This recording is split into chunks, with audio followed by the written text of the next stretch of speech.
Hello दोस्तों, आपके अपने यूट्यूब चैनल यूपीएससी नेट में स्वागत है। और आज हम डेली करंट अफेयर्स की 21 जुलाई की बात करने वाले हैं, जो कि बहुत ज़्यादा मोस्ट इंपोर्टेंट वाली है। जो हमारी करंट अफेयर्स है 21 जुलाई की हम बात करेंगे। वहाँ पे हम एमसीक्यू के साथ साथ उसकी व्याख्या एक्सप्लेन भी करेंगे, जो आपके एग्जाम के लिए बहुत ही ज़्यादा महत्वपूर्ण होने वाली है। ये जो हमारी करंट अफेयर्स रहेगी, the Hindu, the Indian express, PIB, जो कि गवर्नमेंट सोर्स है, और अदर्स मैंने कुछ गवर्नमेंट की वेबसाइट से उठाई है, जो आपके लिए बहुत ही ज़्यादा यहाँ पे महत्वपूर्ण होने वाली है। पहले करंट अफेयर्स की तरफ चलते हैं। पहले करंट अफेयर्स क्या है, चलने से पहले अगर आप चैनल पे नए हैं, चैनल को सब्सक्राइब नहीं किया, सब्सक्राइब कीजिए। वीडियो पसंद आया लाइक कीजिए, बेल आइकन बटन दबा लीजिए, आने वाले वीडियो का आपको नोटिफिकेशन भी मिलता रहेगा।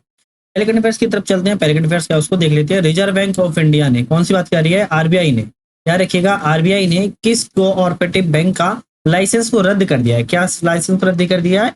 कोऑपरेटिव बैंक का लाइसेंस रद्द कर दिया है। तो कौन सी बैंक का क्या है यहाँ पे? आपका आंसर होता है B, United India Cooperative Bank. कौन सा? यूनाइटेड इंडिया कोऑपरेटिव बैंक का लाइसेंस को रद्द कर दिया है। किस राज्य में स्थित है? तो ये उत्तर प्रदेश राज्य में स्थित है।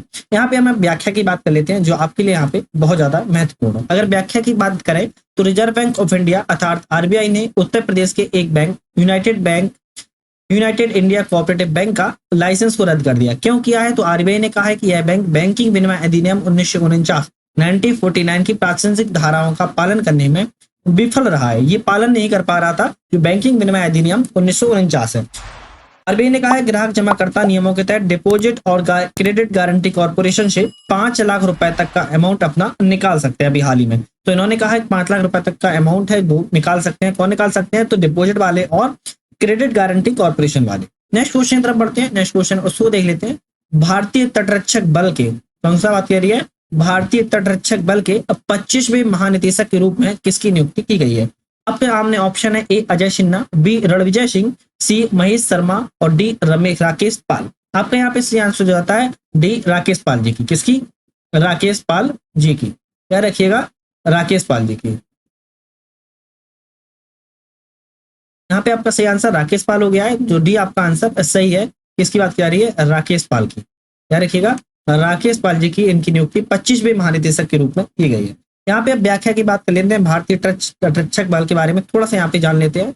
तो रक्षा मंत्रालय ने भारतीय नौसेना अकादमी के पूर्व छात्र राकेश पाल को भारतीय तटरक्षक बल के 25वें महानिदेशक के तौर पर नियुक्त किया है। राकेश जी हैं जो जनवरी 1989 में भारतीय तटरक्षक बल में शामिल हुए थे। गौरतलब है कि राकेश को फरवरी 2023 में भारतीय तटरक्षक बल के महानिदेशक का अतिरिक्त प्रभार सौंपा गया था, परंतु हाल ही में भारतीय तटरक्षक बल की स्थापना की बात किया तो 1 फरवरी 1977 को की गई थी। कब की गई थी? 1 फरवरी 1977 को भारतीय तटरक्षक बल की स्थापना की गई थी। तो कहीं ना कहीं में जो व्याख्या रहती है आपके लिए इंपोर्टेंट रहती है। एग्जाम में कोई भी क्वेश्चन की फैक्ट के माध्यम से आता है तो आप उसको हल कर सकते हैं। नेक्स्ट क्वेश्चन देख लेते हैं। किस केंद्रीय मंत्री ने गोल्डन फूड रेगुलेटर्स समिट 2023 का आयोजन किया है? किसकी बात कर रही है? गोल्डन फूड रेगुलेटर्स, यहाँ पे ग्लोबल फूड रेगुलेटर्स की बात की जा रही है। समिट 2023 की बात कर रही है। उद्घाटन किसने किया हुआ है? तो आपका यहाँ पे सही आंसर जाता है मनसुख मंडाविया ने। किसने? सी आपका आंसर सही है। मनसुख मंडाविया जी के द्वारा केंद्रीय मंत्री ग्लोबल फूड रेगुलेटर समिट का आयोजन किया गया। व्याख्या की बात कर लेते हैं, जो आपके लिए बहुत ज्यादा इंपॉर्टेंट है। व्याख्या की बात करें तो स्वास्थ्य मंत्री मनसुख मंडाविया ने नई दिल्ली में, कहाँ पे? नई दिल्ली में ग्लोबल फूड रेगुलेटर समिट 2023 का उद्घाटन किया है। इस अवसर पर उन्होंने खाद्य सुरक्षा के एक वैश्विक मंच बनाने का आह्वान भी किया है।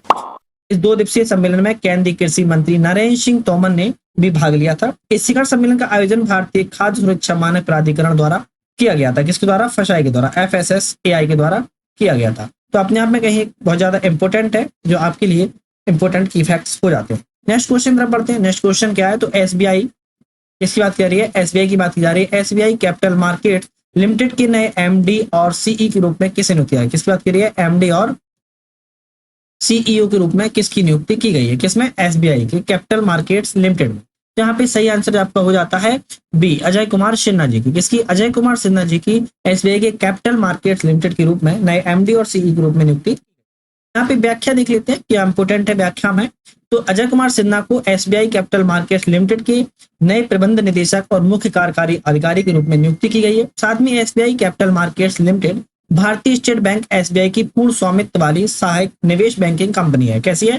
पूर्ण स्वामित्व वाली है। किसकी? SBI की सहायक और निवेश बैंकिंग कंपनी है। जो अजय कुमार सिन्हा है वो अमिताभ चटर्जी का स्थान लेंगे। किसका लेंगे? अमिताभ चटर्जी का स्थान लेंगे। कौन? अमिताभ सिन्हा, जो अमिताभ चटर्जी जी हैं वो सिन्हा जी उनका स्थान लेंगे। नेक्स्ट क्वेश्चन तरफ बढ़ते हैं। नेक्स्ट क्वेश्चन क्या है उसको देख लेते हैं। नेक्स्ट क्वेश्चन की बात करें तो किस भारतीय ग्रैंड मास्टर ने हंगरी में सुपर जीएम शतरंज टूर्नामेंट जीता है? क्या कहाँ पे बात किया जा रही है? हंगरी में बात करिए। कहाँ पे जीता है? हंगरी में जीता है।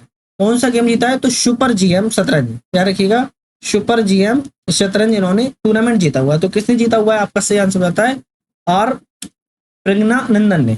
क्यों ने?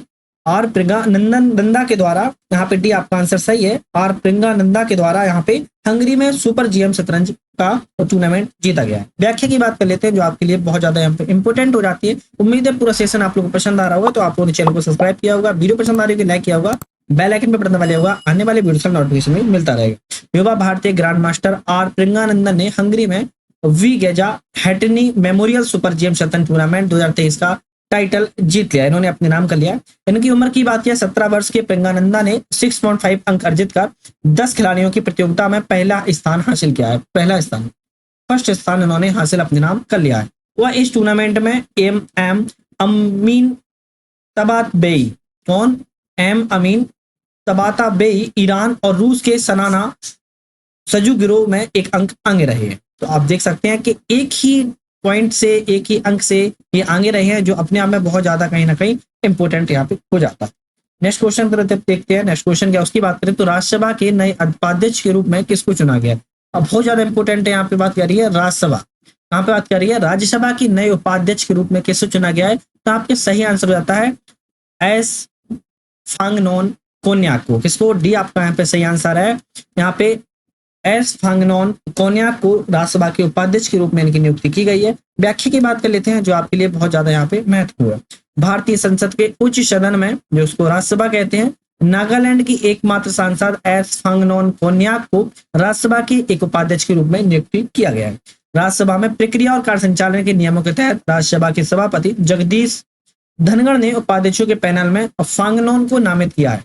फांगनोन नागालैंड में मोन जिले के ओंटिव गांव के रहने वाले हैं। कहाँ की बात की जा रही है? तो ये नागालैंड के, याद रखिएगा, नागालैंड राज्य से संबंधित है। नागालैंड में भी ये मोन जिले से संबंधित है।